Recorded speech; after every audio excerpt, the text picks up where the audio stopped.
afternoon, good morning, good evening. This is the PAPAJO Patreon show where Joe knows I am your host, Papa Joe, and I really do appreciate you all being here today. As always, being part of the Patreon, you guys and gals get to hear, and there's probably my dad, which they come through. Excuse me, sorry about that. It doesn't matter if it's on silent or anything, it comes through. So, anyways, part of the Patreon really does mean a lot to me that you are here. I really do thank you all. It does support the channel, it supports me, and allows me to kind of keep up with doing these things. So really do thank you a lot for being here. If you feel like helping out more, wanting to do more, there is the Crypto Confidential scrolling on the bottom of the screen, and it is linked in the description of the video. And if it makes sense, grab the link to the actual Patreon and share it out on your socials, and get your friends and family to jump in as well. I thoroughly do appreciate it. I wouldn't be doing this without you all. So let's just being very honest there. I would not be doing it at all without you. So I don't know if this is streaming live on Telegram or not, in the channels or not. But it's in theory, it's supposed to be. I'm kind of curious if anyone wants to pop over there and see if it is, because I can't see if it is or not. So give me a shout out in the live chat on YouTube if it is. I would really do appreciate that. And then the last thing here before we dive right in, well, you know what? I don't know. Go get a warm cup of coffee, bourbon, beer, whatever you're going to drink, and join us for the afternoon. We are going to have some fun, I think, with this one. Might be a little short. I don't know yet. I'll let you know. But we will see how that goes, as I need to go help my dad with something this afternoon. So I am going to see if I can. Oh, also, as far as the format of the show, just a reminder for everybody, we will jump right into the content, and we'll do the chat at the end. And then I want to treat that kind of like a question answer time, and then also a conversation throughout. So as you all talk through or comment on what we're talking about, I'll bring that into the show, but I want to say hey and everything towards the end, because I want to jump right in. For anybody who's short on time, they can get right into it, and just kind of make it better for everyone. If you want to stick around and have a conversation at the end, I would absolutely love that. It means a lot to me to be able to do that. So let's jump in, shall we? My afternoon check of the charts. Bitcoin is up. Guess what else is up? The Dow. About the same too. Funny how that works, isn't it? I've been saying it. They're tied together. I don't know what that one was. So, yeah. Let's see. We have, yep.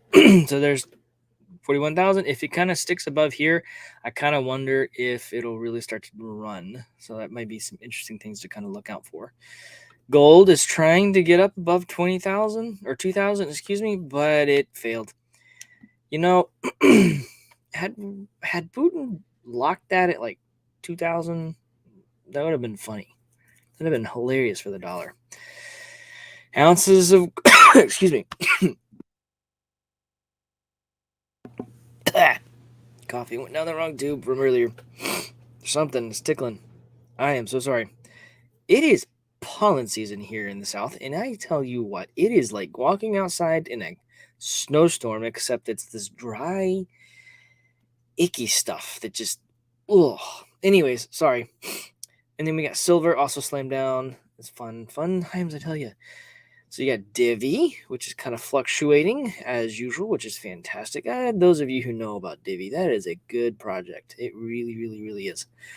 I think we'll see that one really run here, not too far from now. Just my personal opinion, just something there.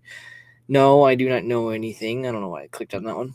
What's going on with Matic? All right, it's jumping as well. Looks like it's trying to, at least.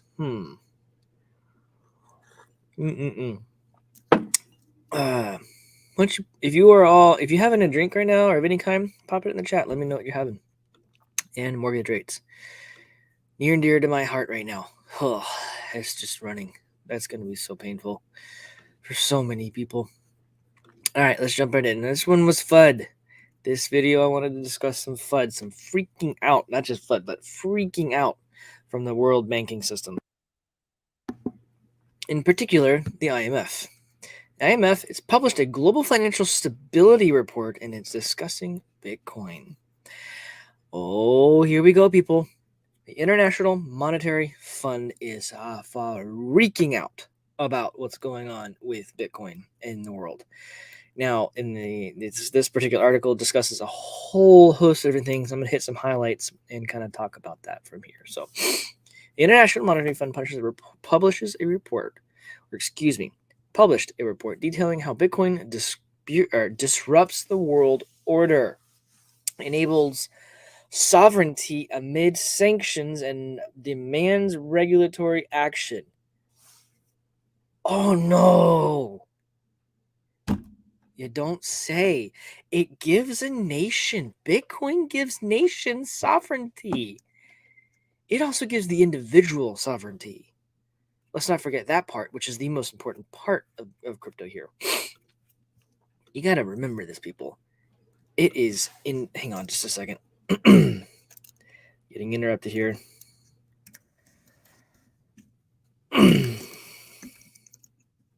Right. It is really bad pollen. All right, so back to this. The Monetary Fund is freaking out, demanding regulatory action. Why would they demand regulatory action? And what would that actually do? The regulators have already stated that they can't regulate it because it's outside of the banking system. It's not. That's not a banking system. It's money, but it's not.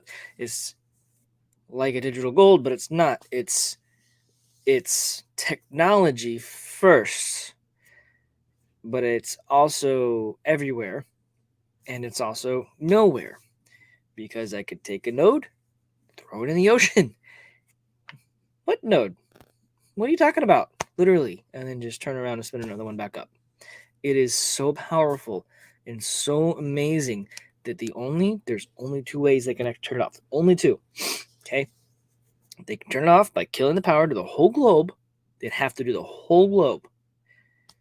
And even in space too. Because you could launch a Bitcoin node into space. Yep. Which I'm kind of wondering if Elon's already done that. Who knows, right? I would not put it past him to do that, to be honest with you. Now, or kill the internet for the whole world. The reason I say that is because that would stop the flow of water, if you will, the pipes, the electrons moving across the wires, the data moving, if you will. The problem is, the moment they turn it all back on, it would just pick right up where it left off and keep right on going. It would resynchronize, and it would continue. It cannot be stopped. You have China who's tried, India's tried, other nations have tried. They've literally blocked the ports, the protocol ports in the nation's firewall. There's like a geofence network on every single nation. They all have one. Within their DNS settings and whatnot, they've tried to block. Guess what? People want to use this. They find a way and get around it. They don't need your permission to do it either, and it's beautiful. That's what happens with open source software. That's what happens when you have a project like Bitcoin controlling no one and nothing, and yet everything.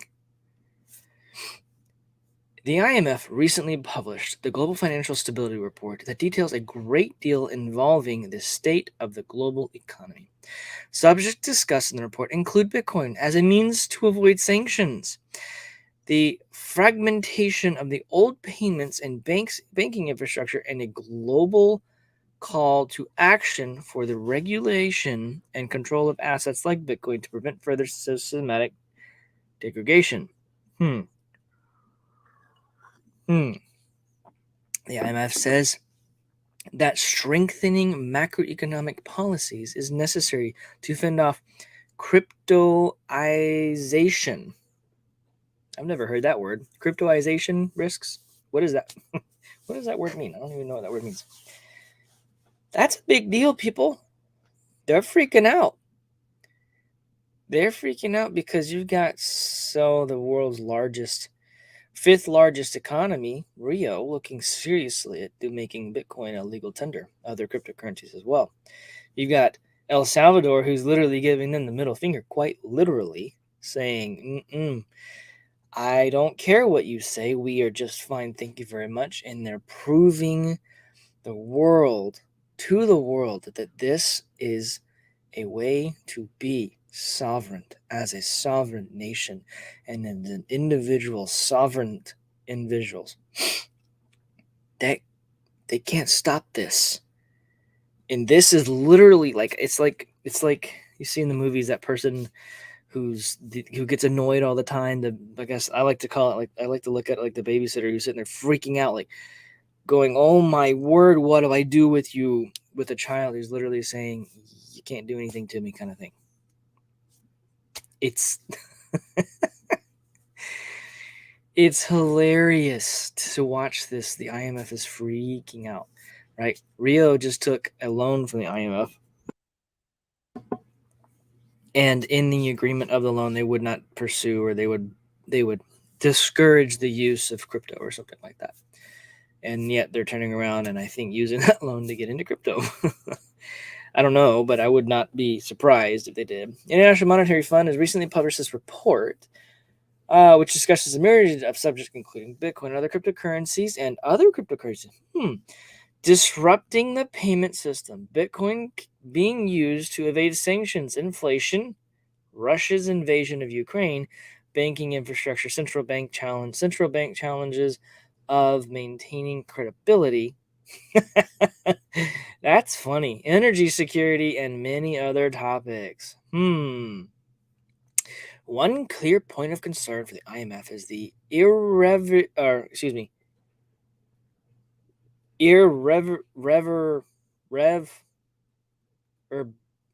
wow, I cannot read today. Irreverbations felt across the world from the invasion of Ukraine. The report states that through poor market liquidity, counterparty risks, funding strains, and overexposure of financial institutions being strangled throughout the invasion, these conditions led to cryptoization, whatever that word means, or what many Bitcoiners would refer to as hyper Bitcoinization. Whatever, that is a new word. That'll probably go down in history as a word in some dictionary somewhere, some sort of. Anyways, it's very, very interesting here. The result of the invasion led to an influx of Bitcoin and other cryptocurrencies flooding into the hands of those who needed it most. Many companies have taken their own initiative to further the amount of Bitcoin donations, such as Bitcoin Magazine. You know who these people are. You know who's behind it. I know some of those people behind it. The Ukrainian reliance on outside funding has shown the fragility of the current monetary and payment system, as Bitcoin was capable of offering instantaneous relief. Report states capital markets might become more fragmented, with possible implications for the role of the US dollar. You don't say. And the fragmentation of payment systems could be associated with the rise of the central bank digital currency blocks. Interesting. They're freaking out. Listen to this one. Over time, sanctioned countries could also allocate more resources toward evading sanctions through mining. Mining for energy-intensive blockchains like Bitcoin can allow countries to monetize energy resources, which would have never seen the light of day for the money that they would have never been able to sell. So they can't export it, use it to mine, make money with it that way. You see where they're going with this? They're recognizing that they can evade everything because of crypto. I have been saying this. Bitcoin cannot be stopped. Bitcoin does not care who you are or what you are or wherever you are in the world. It doesn't care. It cannot be stopped. And it's amazingly beautiful to see this. It's not just Bitcoin, Ethereum, Litecoin, Polygon, Matic is the ticker. All of them. You got the people out there who are doing the scams. I get that. They need to be stopped. Maybe there needs to be some sort of regulatory thing that, the on-ramping process of a cryptocurrency should have maybe some things they have to meet or abide by, or they're required to dox themselves, or whatever. But stopping technological advancements, nope, they can't stop this, people, and it's beautiful to watch. And they're freaking out, and it's awesome. When I saw this sister read through, I was like, it was hilarious. It is hilarious to just watch. They're legitimately freaked out, and I love it. I absolutely love it. I'm going to flip over here to this as well. Silvergate Bank saw a record $14 billion in Bitcoin crypto deposited in Q1 2022. If you don't know who Silvergate is a bank. Wrong side. Silvergate.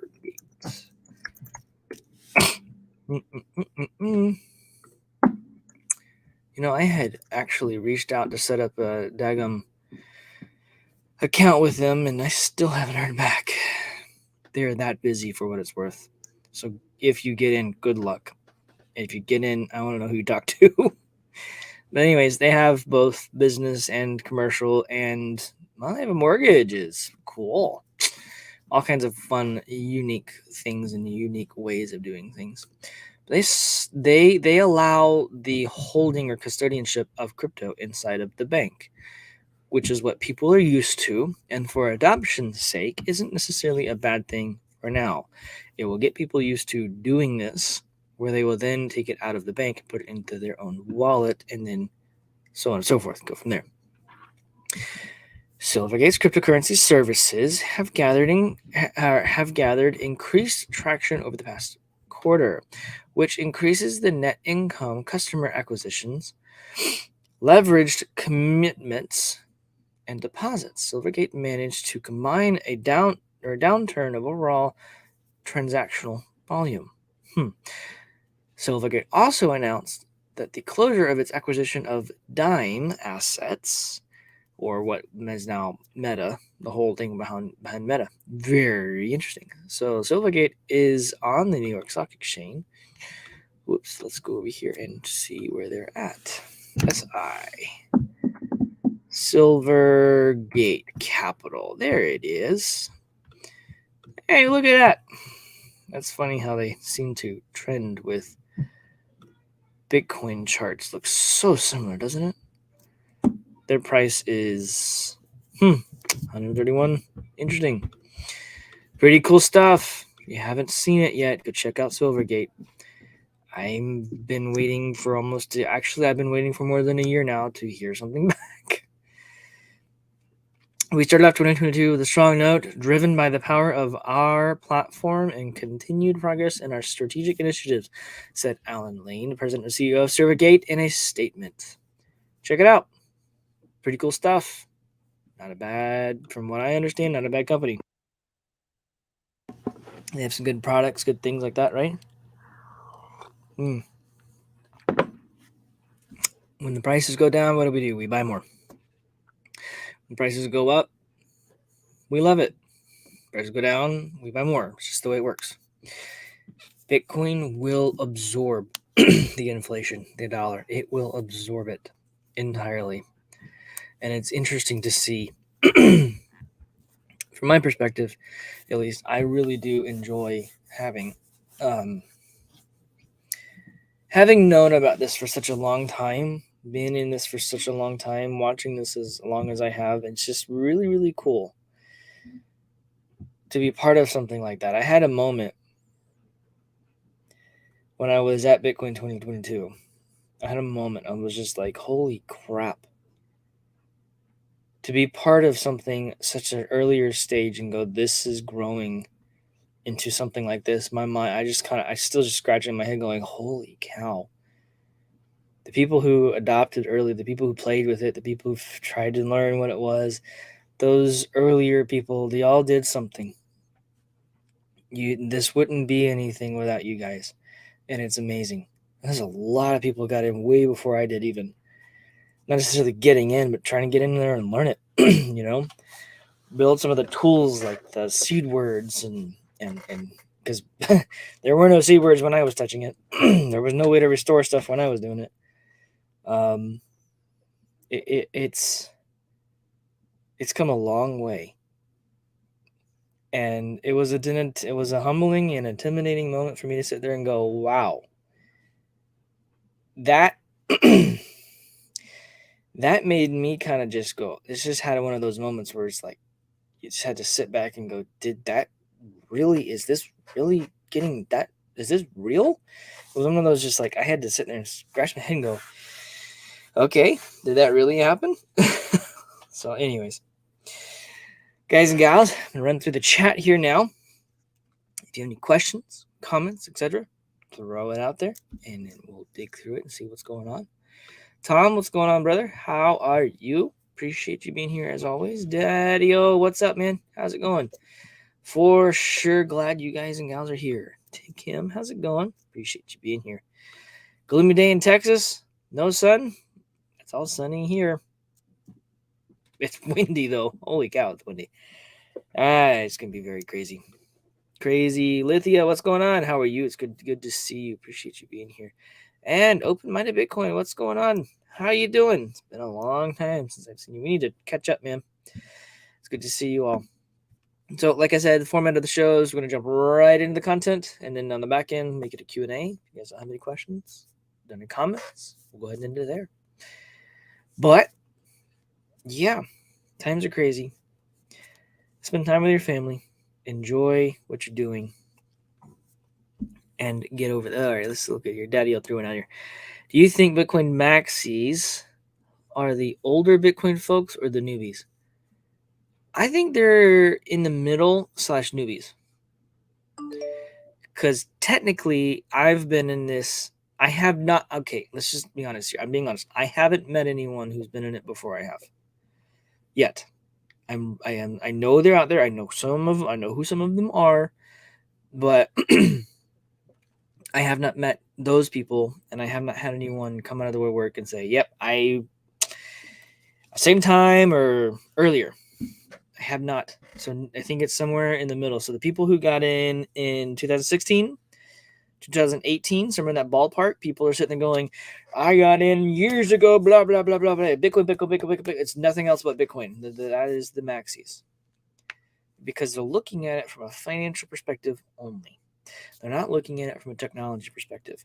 Those of us who've been in it we'll call it old Bitcoin folks, like you're calling it, Daddy-o, those people, we were in this for the technology. So when I see other blockchain platforms, Ethereum, Litecoin, who forked, like Charlie Lee forked Bitcoin, made some alterations and changes and made it better, made it more fungible. We'll call it that way. Very, very great stuff. Now, if you look at Polygon, it's got a layer 1 and a layer 2 solution in and of itself. Ethereum's layer 1. You've got Divi, who's actually solving real world problems and actually building residual incomes inside of its ecosystem. All kinds of crazy cool stuff that they're doing there, right? You've got things I've talked about, Ambrosis, where they're building sensory stuff like RFID or smart labeling, throwing that into a smart contract that can be automatically executed through a supply chain or any kind of other logistics related system. You get there's so many things from a technological perspective. That's what the old Bitcoiners, we'll call them that, who were in this, who wanted this from a technology perspective to grow into something that would free humanity. This is about freeing humanity. It's not about, I'm going to make my millions and billions off of this, blah, blah, blah, blah, blah. This is all about money to people. It's not money to me. It never has been, and it never will be. If the Lord blesses me with money out of it, that's up to him. It's not me. And at the end of the day, I want this to free people like you are seeing the IMF freaking out. There are nations who can free themselves from the constructs that the IMF and other centralized banking systems put on them. And I love it. Yes, I would think the true OGs would want to see progress. Progress, exactly. The maxis are... One of these days, if I can ever get these platforms big enough to where people in those realms will actually want to spend time with me, I might be able to actually change their minds. But I will tell you right now, some of the people who are very open about being maxis, and they're very rude about it. Very rude about it. They don't like me too much. And yet without me and people like me, they wouldn't have their Bitcoin. I say that in all humility. Is one of those that's like it's shocking. Oh, almost ready to get back to on track with my channel and this. Yeah, dude, when you get back in, jump back in, let's do a show. Would love to have you on, talk about what you guys are doing. I think what you're doing is pretty cool. It'd be really, really neat. I think the world needs to hear it too. I'm not a big channel, but it'd be fun to get you guys out there and what you're doing. So if there's nothing else, everybody, I'll go ahead and cut it there. So yeah, we'll pick up tomorrow. Everything should be normal. I did have to restream something this afternoon. I had a meeting during lunch that I could not miss, and so hopefully y'all check that out. It's really, really, really still relevant stuff. That's why I restreamed it. So anyways, you all have a wonderful and blessed evening, and I will see you all tomorrow. Bye-bye.